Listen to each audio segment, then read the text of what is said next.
Big boss ಪ್ರಾಥಮಿಕ ಶಾಲೆ task ಶುರುವಾದಾಗ ನಾವೆಲ್ಲ ಅನ್ಕೊಂಡಿದ್ದೇನು ಸಂಗೀತ ವಿನಯ್ ಅವ್ರ ಮಧ್ಯ ಏನೆಲ್ಲ ಕಲಹಗಳಿತ್ತು, ಮನಸ್ತಾಪ ಇತ್ತು, ಅದೆಲ್ಲ ದೂರ ಆಗಿ ಮತ್ತೆ ಒಂದಾಗಿದ್ದಾರೆ ಅನ್ನಷ್ಟಿಗೆ ಇಲ್ಲ, ಅದೆಲ್ಲ ಬರೀ ಒಂದು ಕ್ಷಣ ಮಾತ್ರ. ಆದ್ರೆ ನಾವಿರೋದೇ ಹಿಂಗೆ ಅಂತ ಮಾಡ್ತಾ ಇದ್ದಾರೆ ಅಂತ ಅನಿಸ್ತದೆ. ಯಾಕೆ ಅಂತಂದ್ರೆ ನಿಮ್ಗೆಲ್ಲ ಗೊತ್ತಿರೋ ಪ್ರಕಾರ ಸಂಗೀತ ಅವರು ಟೀಚರ್ ಆಗಿ ಇದಾದಾಗ ಅಂದ್ರೆ ಅಧ್ಯಾತ್ಮದ ಶಿಕ್ಷಕಿಯಾಗಿ ಬಂದಾಗ ವಿನಯ್ ಅವ್ರನ್ನ ಅಪ್ರಿಶಿಯೇಟ್ ಮಾಡಿ ಅವ್ರಿಗೊಂದು ಬ್ಯಾಚ್ ಸಹ ಕೊಟ್ರು. ಸೊ ಆ ಟೈಮಲ್ಲಿ ನಾವೇನ್ ಅನ್ಕೊಂಡು ಅವ್ರು ಹೇಳೋ ಅಪ್ರಿಶಿಯೇಟ್ ಮಾಡೋ ಪ್ರಕಾರ ಅಥವಾ ಮಾತಾಡೋ ಪ್ರಕಾರ ತುಂಬಾ ಚೆನ್ನಾಗಿ ಹೋಗುತ್ತೆ, ಇನ್ನೊಂದು ಸ್ವಲ್ಪ ಜನ ಮಾತ್ರ ಉಳಿದಿದೆ, ಅದರಲ್ಲಿ ಅವ್ರು ಹೇಳಿದ್ರು ಸಹ ಎಂಡಲ್ಲಿ. ಅಷ್ಟೆಲ್ಲ ಹೇಳಿದ್ರು ಮನೆಯವ್ರಿಗೆ ಅದು ಅರ್ಥ ಆಗ್ಲಿಲ್ವಾ ಅಥವಾ ಮನೆಯವರು ನಿಜವಾಗ್ಲೂ ವಿನಯ್ ಅವರಿಂದ ಇನ್ಫ್ಲುಯೆನ್ಸ್ ಆಗ್ತಾ ಇದಾರೆ ಏನೋ ಗೊತ್ತಿಲ್ಲ. ಯಾಕೆ ಅಂತಂದ್ರೆ ಒಂದು ಎಂಡಲ್ಲಿ ಹೇಳ್ತಾರೆ ಸಂಗೀತ ಅವರು ಇನ್ನೊಂದ್ ಸ್ವಲ್ಪ ಜನ ಮಾತ್ರ ಟಾಸ್ಕ್ ಅಂತ ಬಂದಾಗ ಜಗಳ ಆಡೋಣ, ಅದಾದ್ಮೇಲೆ ಆ ರೀತಿ ಇರೋದ್ ಬೇಡ, ತುಂಬಾ ಖುಷಿಯಾಗಿರೋಣ ಎಲ್ಲರೂ ಕೂಡಿರೋಣ ಅಂತೆಲ್ಲ ಹೇಳಿದ್ರು. ಆದ್ರೆ ಅದ್ಯಾವುದು ಯಾರ ತಲೆಗೂ ಹೋಗಿಲ್ಲ. ಆ ಕ್ಷಣಕ್ಕೆ ಮಾತ್ರ ಎಲ್ರು ಹೂ ಅಂತ ಇದ್ರು, ಇನ್ನೇನು ಹೂ ಅನ್ನಕ್ ಆಗಲ್ಲ ಅಂತ ಹೂ ಅನ್ನೋ ತರ ಕಾಣ್ತಾ ಇತ್ತು. ಯಾಕೆ ನಾನು ಇವಾಗ ಈ ಮಾತನ್ನ ನಿಮ್ಗೆ ಹೇಳ್ತಾ ಇದ್ದೀನಿ ಅನ್ನೋದಾದ್ರೆ ಒಂದು ಇಲ್ಲಿ ಇವತ್ತು ಅಂದ್ರೆ ನಿನ್ನೆ ಏನಿತ್ತು ಅಲ್ಲಿ ವಿನಯ್ ಅವರು ಶಿಕ್ಷಕರಾಗಿದ್ರು. ವಿನಯ್ ಮತ್ತೆ ವರ್ತೂರ್ ಸಂತೋಷ್, ಆಮೇಲೆ ಇನ್ನೊಬ್ರು ಕಾರ್ತಿಕ್ ಮತ್ತೆ ಅವಿ ಅವರು ಶಿಕ್ಷಕ ಒಂದು ಪಾತ್ರವನ್ನ ನಿರ್ವಹಿಸ್ತಾ ಇದ್ರು. ಸೊ ಇಲ್ಲಿ ಹಿಸ್ಟ್ರಿ ಟೀಚರ್ ಆಗಿ ಬಂದಂತಹ ವಿನಯ್ ಅವರು ಒಂದೇನು ಹೇಳ್ತಾರೆ ಅಂತಂದ್ರೆ ಇಂಡೈರೆಕ್ಟ್ ಆಗಿ ನಮ್ಮ ಬಗ್ಗೆ ಅಂದ್ರೆ ಅಲ್ಲಿ ಸ್ಟೇಜ್ ಶಿಕ್ಷಕರ ಪಾಠ ಮಾಡೋಕೆ ಹಾಕಿರುವಂತ ಒಂದು ಸ್ಟೇಜ್ ಏನಿತ್ತು, ಬ್ಯಾಕ್ ಗ್ರೌಂಡ್ ಅಲ್ಲಿ ಬೋರ್ಡ್ ಏನಿತ್ತು, ಅಲ್ಲಿ ಒಬ್ಬೊಬ್ಬರನ್ನೇ ಕರ್ಸ್ಬಿಟ್ಟು ಮಾತಾಡುವಂಥದ್ದು ಅದು ಸಂಗೀತ ಅವ್ರಿಗೆ ಬೋರ್ ಆಗ್ತಾ ಇತ್ತು ಅನ್ನೋದಕ್ಕಿಂತ ಹೆಚ್ಚಾಗಿ ವಿನಯ್ ಅವ್ರಿಗೆ ಕೇಳಿದ್ರು. ಯಾಕೆಂದ್ರೆ ಅದು ಅವ್ರು ಕೇಳೋ ಪ್ರಶ್ನೆಗಳು ಹೆಂಗಿತ್ತು ಅಂದ್ರೆ ಆ ವ್ಯಕ್ತಿ ಕೊಡೋ ಆನ್ಸರ್ ವಿನಯ್ ಅವ್ರನ್ನ ಹೊಗಳ್ದಂಗಿತ್ತು. ಫಾರ್ ಎಕ್ಸಾಂಪಲ್ ಯಾರು ಸೀಸನ್ 10 ಅಂತಂದ್ರೆ ನಿಮ್ಗೆ ನೆನಪಿಗೆ ಬರೋ ಒಬ್ಬ ವ್ಯಕ್ತಿ ಅಥವಾ ಇವ್ರಿದ್ರೇನೆ ಸೀಸನ್ 10 ಅನ್ನೋದು ಯಾರಿಗೆ ಅಂತಂದಾಗ ಮೈಕಲ್ ಅವರು ವಿನಯ್ ಅವ್ರ ಹೆಸರನ್ನ ಹೇಳಿದ್ರು. ಅಂಡ್ ಕಾಂಪಿಟೇಟರ್ ಅಂತ ಬಂದಾಗ ವಿನಯ್ ಅವ್ರ ಹೆಸರನ್ನೇ ಬರ್ತಿತ್ತು.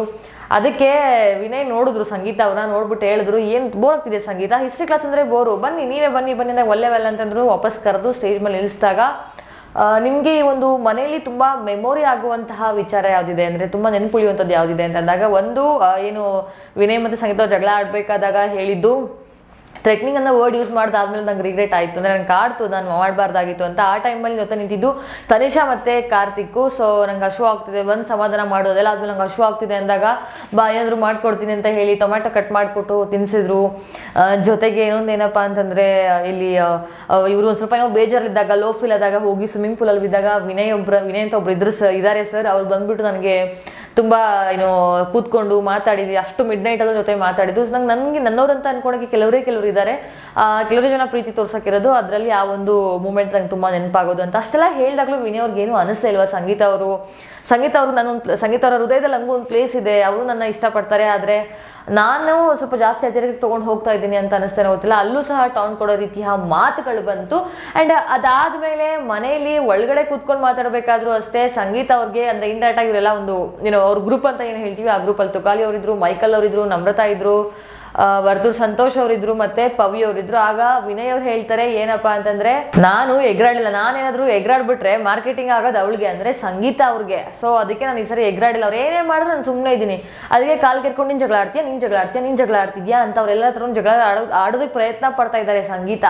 ಸೊ ನಾನಂತೂ ಎಗ್ರಾಡಿಲ್ಲ, ನಾನು ಎಗ್ರಾಡಿದ್ರೆ ಮಾರ್ಕೆಟಿಂಗ್ ಆಗೋದು ಅಂದಾಗ ತುಕಾಲಿ ಅವ್ರ ಧ್ವನಿ ಸೇರಿಸಿ ಹೌದು ಅದ್ರಲ್ಲಿ ಡುಬಾಕ್ ಲವ್ ಸ್ಟೋರಿಗಳು, ಫೇಕ್ ಲವ್ ಅಂತ ಎಲ್ಲ ಹೇಳ್ತಾ ಇದ್ರು. ಅದಕ್ಕೆ ಮೈಕಲ್ ಅವರು ಧ್ವನಿ ಸೇರಿಸಿದ್ರು. ಏನಪ್ಪಾ ಅಂತಂದ್ರೆ ಇಲ್ಲಿ ಯಾರಾದ್ರೂ ಒಬ್ಬರನ್ನ ಕೆಡ್ದಾಗ ತೋರ್ಸ್ಬಿಟ್ಟು ಅವಳು ಏನೋ ಒಂದಾಗೋದು, ಏನೋ ಒಂದು ಮಾಡೋ ತರ ಮಾಡೋದು, ಆದ್ರೆ ಏನು ಮಾಡಲ್ಲ ಅವಳು, ಏನೂ ಆಗಲ್ಲ ಅವಳ ಹತ್ರ ಅಂತೆಲ್ಲ ಮೈಕಲ್ ಅವರು ಹೇಳ್ತಾ ಇದ್ರು. ಸೊ ಈ ಒಂದು ಮನಸ್ತಾಪಗಳು ಬಗೆಹರಿಯದ ಮನಸ್ತಾಪಗಳಾಗೆ ಮನೆಯಲ್ಲಿ ಉಳಿಯುತ್ತೆ ಅಂತ ಕಾಣ್ತಾ ಇದೆ. ಗೊತ್ತಿಲ್ಲ ಏನಂತ ಇವರಿಬ್ರು ಮಧ್ಯೆ ಯಾವಾಗ ಪಾಯಿಂಟ್ ಕ್ಲಿಯರ್ ಆಗತ್ತೆ ಏನು ಅಂತ.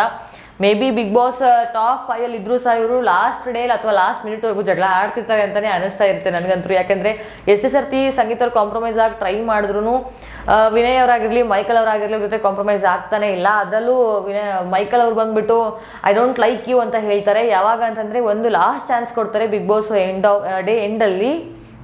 ಏನಂತಂದ್ರೆ ಯಾರಿಗೆ ಈ ಒಂದು ಅಂದ್ರೆ ಪ್ರಾಥಮಿಕ ಶಾಲೆ ಇರ್ಬೇಕಾದ್ರೆ ಯಾರೋ ನಿಮ್ಗೊಂದು ಹೇಳಿರ್ತಾರೆ, ಸ್ಟೇಟ್ಮೆಂಟ್ ಕೊಟ್ಟಿರ್ತಾರೆ, ಅದ್ರ ಬಗ್ಗೆ ನೀವು ಕ್ಲಾರಿಫೈ ಮಾಡಿದ್ರು ಅಥವಾ ಕ್ಲಾರಿಟಿ ತಗೊಳ್ದಿತ್ತು ಅಂತಂದ್ರೆ ಯಾರಾದ್ರೂ ಕ್ಷಮೆ ಕೇಳಿದಿತ್ತು ಅಥವಾ ಯಾರಾದ್ರೂ ಏನಾದ್ರು ಹೇಳ್ಕೊಳ್ದಿತ್ತು ಅಂತಂದ್ರೆ ಆ ಒಂದು ಸ್ಟೇಜ್ ಮೇಲೆ ಹೇಳ್ಬೋದು ಅಂತ ಹೇಳಿದಾಗ ಒಂದು ಸ್ಟೇಜ್ ಎಷ್ಟು ಚೆನ್ನಾಗಿ ಬಳಸ್ಕೋಬಹುದಾಗಿತ್ತು. ಆದ್ರೆ ಅಲ್ಲಿ ಬಂದ್ಬಿಟ್ಟು ಸಹ ವಿನಯ್ ಅವರು ಅದೇ ರೀತಿಯ ಟಾಂಟ್ ಕೊಡುವಂತಹ ಮಾತುಗಳನ್ನ ಮಾತಾಡಿ ಸಂಗೀತ ಕಾಯ್ತಾ ಇರ್ತಾರೆ, ಇವಾಗ ನಾನೇನ್ ಮಾತಾಡಿದೀನಿ ಅಂತ ವಾಪಸ್ ಮಾತಾಡೋದಕ್ಕೋಸ್ಕರ ಓಕೆ ಪರವಾಗಿಲ್ಲ. ಅಂಡ್ ನಾನು ಕೆಟ್ಟದಾಗಿದ್ದೀನಿ ಅಂತ ಅನ್ನೋದಕ್ಕೆ ಅವರು ಐ ಥಿಂಕ್ ಅವರೇ ಅವ್ರಿಗೆ ಒಂದು ಮಾತು ಹೇಳಕ್ ಇಷ್ಟಪಡ್ತೀನಿ, ಅವ್ರು ಗೆಟ್ ವೆಲ್ ಸೂನ್ ಅಂತ. ಸಂಗೀತ ನಾನು ಹೇಳ್ತೀನಿ ಕಣ್ಣಿಗಲ್ಲ, ನಿನ್ ತಲೆ ಬುದ್ಧಿ ಸರಿ ಮಾಡ್ಕೊ ಅಂತ ಹೇಳಿರೋದ್ ಪ್ರಕಾರ ಹೇಳಿದ್ರು. ಗೊತ್ತಿಲ್ಲ, ಒಟ್ನಲ್ಲಿ ನನಗಂತೂ ಇವರಿಬ್ರು ಮಧ್ಯೆ ಯಾವತ್ತೂ ಜಗಳ ಸರಿ ಹೋಗೋದೇ ಇಲ್ಲ ಅನ್ನೋ ತರ ವೀಕ್ಷಕರಿಗೂ ಅನ್ಸಕ್ ಶುರು ಆಗ್ಬಿಡಿದೆ. ಎಲ್ಲ ಕಮೆಂಟ್ಸ್ ಅದೇ ರೀತಿ ಬರ್ತಿರುವಂತದ್ದು. ಸೊ ಆ ಒಂದು ಸ್ಟೇಜ್ನ ಸಂಪೂರ್ಣವಾಗಿ ಎಲ್ಲರೂ ದುರುಪಯೋಗನೇ ಪಡಿಸ್ಕೊಂಡ್ಬಿಟ್ರು. ಯಾರು ಒಳ್ಳೆ ರೀತಿಲಿ ತಗೊಂಡು ಹೋಗ್ಲೇ ಇಲ್ಲ. ಅದನ್ನ ಸ್ವಲ್ಪ ಒಳ್ಳೆ ರೀತಿಲಿ ತಗೊಂಡು ಹೋಗ್ಬೋದಾಗಿತ್ತು. ಎಷ್ಟೊಂದು ಟಾಸ್ಕ್ಗಳು ಈ ರೀತಿ ಇರುತ್ತೆ, ಎಂಟರ್ಟೈನ್ಮೆಂಟ್ ಆಗಲಿ ಅಥವಾ ಮನಸ್ತಾಪಗಳು ಕ್ಲಿಯರ್ ಆಗಲಿ ಅಂತ. ಆದ್ರೆ ಅಲ್ಲೂ ಇನ್ನೊಂದು ಸ್ವಲ್ಪ ಮನಸ್ತಾಪಗಳನ್ನ ಹಾಕೊಂಡು ಎಂಟರ್ಟೈನ್ಮೆಂಟ್ ಕೊಡೋ ಜಾಗದಲ್ಲೂ ಕಿತ್ತಾಡ್ಕೊಂಡು ಜಗಳ ಆಡ್ಕೊಂಡೆ ಈ ಒಂದು ಸೀಸನ್ ಹೋಗ್ಬಿಡುತ್ತಿದೆ ಅಂತ ತುಂಬಾ ಜನ ಮೆಸೇಜಸ್ ಕಮೆಂಟ್ಸ್ ಮಾಡ್ತಾ ಇದ್ದಾರೆ. ಈ ಒಂದು ಸೀಸನ್ ಬಗ್ಗೆ ನಿಮ್ಗೆ ಏನ್ ಅನ್ಸುತ್ತೆ ಅಂತ ಕಮೆಂಟ್ ಮಾಡಿ. ಅಂಡ್ ಮನೆಯಲ್ಲಿ ಮತ್ತೆ ಮೈಕಲ್ ಮತ್ತೆ ಕಾರ್ತಿಕ್ ಅವರು ಜಗಳ ಆಡ್ತಾ ಇದ್ದಾರೆ. ಎಲ್ಲೋ ಒಂದ್ ಕಡೆ ಮೈಕಲ್ ಅವರು ವಿನಯ್ ಗ್ಯಾಂಗ್ ನ ಸೇರ್ತಾ ಇರೋದು ಎವಿಡೆಂಟ್ ಆಗಿ ಕಾಣ್ತಾ ಇದೆ. ಅವ್ರು ಹೇಳ್ತಾರೆ ನಮ್ಗೆ ಯೋಚನೆ ಮಾಡೋ ಕೆಪಾಸಿಟಿ ಇದೆ. ಸಂಗೀತ ಒಂದು ಮಾತು ಹೇಳ್ತಾರೆ, ಬೇರೆಯಿಂದ ಇನ್ಫ್ಲುಯೆನ್ಸ್ ಆಗಿದ್ದಾರೆ ವಿನಯ್ ತಂಡದವ್ರು ಅಂತ ಹೇಳಿದಾಗ ಅಲ್ಲಿ ಮೈಕಲ್ ಹೇಳಿದ್ದು ನನಗೂ ಸ್ವಂತ ಬುದ್ಧಿ ಇದೆ ಯೋಚನೆ ಮಾಡೋದಕ್ಕೆ, ನಾನು ಇನ್ನೊಬ್ರು ಇದನ್ನ ಮಾಡೋಷ್ಟಲ್ಲ, ನಾನು ಹುಟ್ಟಿಲ್ಲೇ ಬಂದ್ಬಿಟ್ಟಿಲ್ಲ, ಡೈರೆಕ್ಟ್ ಆಗಿ ನಾನು ಹುಟ್ಟಿ ಬೆಳೆದು ಬಂದಿರೋದು ಅಂತ ಹೇಳ್ತಾ ಇದ್ದಾರೆ.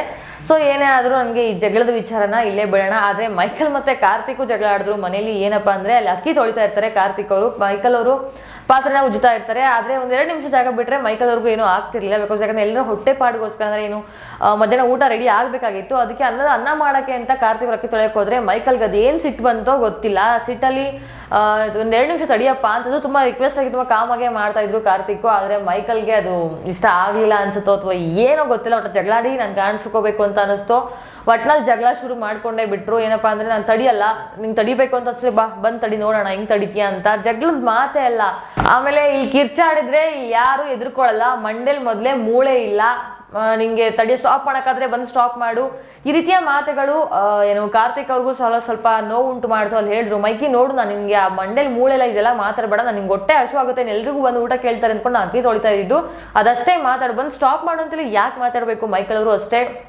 ಆಮೇಲೆ ತುಂಬಾ ಬೇಜಾರಲ್ಲಿ ಕಾರ್ತಿಕ್ ಅವ್ರು ಕೂತ್ಕೊಂಡಾಗ ಸಂಗೀತ ಅವ್ರು ಬಂದು ಅಷ್ಟೇ ಸಮಾಧಾನ ಮಾಡಿದ್ರು. ಈ ರೀತಿ ಒಬ್ರು ಲೋ ಫೀಲ್ ಆದಾಗ ಇನ್ನೊಬ್ರು ಒಂದು ಸಮಾಧಾನ ಮಾಡಿದಾಗ ಎಲ್ಲೋ ಒಂದ್ ಕಡೆ ಅಟ್ಲೀಸ್ಟ್ ಮನ್ಸು ಸಮಾಧಾನ ಆಗತ್ತೆ ಅಥವಾ ತಿಳಿಗೊಳ್ಳುತ್ತೆ ಅಂತ ನನ್ನ ಅನಿಸಿಕೆ. ಅಂಡ್ ಮನೇಲಿ ಯಾವ ಸಂಬಂಧನೂ ಗಟ್ಟಿಯಾಗಿ ಉಳಿಯಲ್ಲ ಅಂತ ಕಾಣಿಸುತ್ತೆ. ಈ ಸೀಸನ್ ಅಂತೂ ತುಂಬಾ ಮನಸ್ತಾಪಗಳು ಬೆಳಿತಾನೆ ಅಂತ ನಾನು ಹೇಳಿದೆ. ಹಾಗೆ ಮತ್ತೆ ಕಾರ್ತಿಕ್ ಮತ್ತೆ ಸಂಗೀತರ ಮಧ್ಯೆ ಮನಸ್ತಾಪ ಬೆಳಿತಾ ಇದೆ ಒಂದು ಚಿಕ್ಕದಾಗಿ ಅಂತ ಅನಿಸ್ತಾ ಇದೆ. ಯಾಕೆ ಅಂದ್ರೆ ಒಂದು ಪ್ರತಾಪ್ ಅವ್ರ ಹತ್ರ ಹೋಗಿ ಹೇಳ್ತಾ ಇರ್ತಾರೆ, ಏನಂತಂದ್ರೆ ಪ್ರತಾಪ ಹೇಳ್ತಾರೆ ಫಸ್ಟ್ ಕಾರ್ತಿಕ್ ಅಣ್ಣಂಗೆ ಕಿಚ್ಚನ ಚಪ್ಪಾಳೆ ಸಿಕ್ಕಿರೋದಕ್ಕೆ ವಿನಯನ ಫುಲ್ ಎಚ್ಚೆತ್ಕೊಂಡ್ಬಿಟ್ಟಿದ್ದಾರೆ ಅಂತ. ಅಂದ್ರೆ ವಿನಯ್ ಅವರು ಮೊನ್ನೆನೂ ಹೇಳಿದುಂಟು, ಅವ್ನು ಚೆನ್ನಾಗಿ ಆಡಿದಕ್ಕೆ ಅವ್ನು ಕಿಚ್ಚನ ಚಪ್ಪಾಳೆ ಸಿಕ್ಕಿದ್ದಲ್ಲ, ನಾನು ಕೆಟ್ಟದಾಗ ಆಡ್ದೆ ಅಂತ ಕಿಚ್ಚನ ಚಪ್ಪಾಳೆ ಸಿಕ್ತು ಅಂತ ವಿನಯ್ ಅವರೇ ಹೇಳಿದ್ದು. ಸೊ ಹಾಗಾಗಿ ಕಿಚ್ಚನ ಚಪ್ಪಾಳೆ ಕಾರ್ತಿಕ್ ಅವ್ರಿಗೆ ಬಂದಿದ್ದಕ್ಕೆ ವಿನಯ್ ಎಚ್ಚೆತ್ಕೊಂಡಿದ್ದಾರೆ ಅಂತ ಪ್ರತಾಪ್ ಅವ್ರ ಪ್ರಕಾರ ಅನಿಸಿಕೆ. ನಿಮ್ಗೆ ಅನ್ಸುತ್ತೆ ಅಂತ ಅದನ್ನ ಕಮೆಂಟ್ ಮಾಡೋದನ್ನ ಮರಿಬೇಡಿ. ವಿನಯ್ ಅವರು ಅದಕ್ಕೋಸ್ಕರ ಕಾಮ್ ಆಗಿದ್ದಾರಾ ಅಂತ.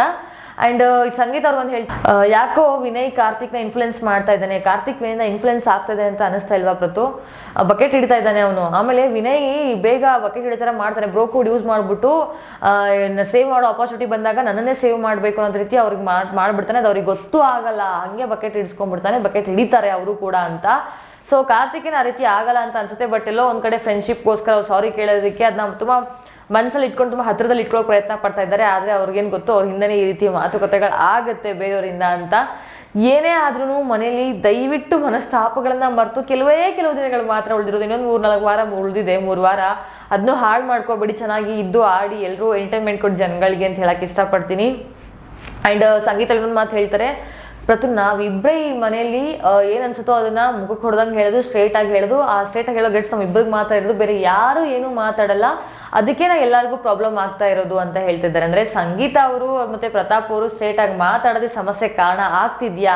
ನಿಮ್ಗೆ ಅನ್ಸುತ್ತೆ ಅಂತ ಕಮೆಂಟ್ ಮಾಡೋದನ್ನ ಮರಿಬೇಡಿ. ಅದಲ್ದೇನೆ ಸಂಗೀತ ಒಂದು ಮಾತು ಹೇಳ್ತಾರೆ, ನಂಗೆ ಬೇರೆಯವರಿಂದ ಏನೂ ಹರ್ಟ್ ಆಗಲ್ಲ, ನಂಗೆ ಹರ್ಟ್ ಮಾಡೋಕೆ ಅವಕಾಶ ಇರೋದು ಅಥವಾ ಹಕ್ಕಿರೋದು ತನಿಷಾ ಮತ್ತೆ ಕಾರ್ತಿಕ್ ಮಾತ್ರ ಅಂತ ಹೇಳ್ತಾರೆ. ಅಂಡ್ ಮಧ್ಯ ಒಂದ್ ಸ್ವಲ್ಪ ಅಂದ್ರೆ ಏನು ಡೇ ಸ್ಟಾರ್ಟ್ ಆಗಿತ್ತು, ಅವಾಗ ತನಿಷಾ ಸ್ಟೇಟ್ಮೆಂಟ್ ಕೊಟ್ಟಿರೋದಕ್ಕೆ ಸಂಗೀತಕ್ಕೆ ತುಂಬಾ ಬೇಜಾರಾಗ್ಬಿಟ್ಟು ಹೆಂಗ್ ಹೇಳ್ತಾನು ನೀನ್ ಅದನ್ನ, ಅದಿನ್ನೇ ಆಗಿರೋದಲ್ವಾ, ಅದು ಆಗೋಗಿರೋದನ್ನ ನೀನ್ ಹೇಳೋ ಅವಶ್ಯಕತೆ ಇತ್ತ ಅಂತೆಲ್ಲ ಹೇಳಿದಾಗ ಸಂಗೀತ ಅವ್ರಿಗೆ ಬೇಜಾರಾಗಿತ್ತು. ಅದಕ್ಕೆ ತನಿಷಾ ಅವ್ರು ಬಂದ್ಬಿಟ್ಟು ಆ ಅಪರ್ಚುನಿಟಿ ಸಿಕ್ಕಾಗ ಸಾರಿ ಕೇಳಿದ್ರು. ಅವ್ರೊಬ್ಬರೇ ಅನ್ಸುತ್ತೆ ಆ ಒಂದು ಸ್ಟೇಜ್ನ ಅಷ್ಟು ಚೆನ್ನಾಗಿ ಬಳಸ್ಕೊಂಡಿದ್ದು.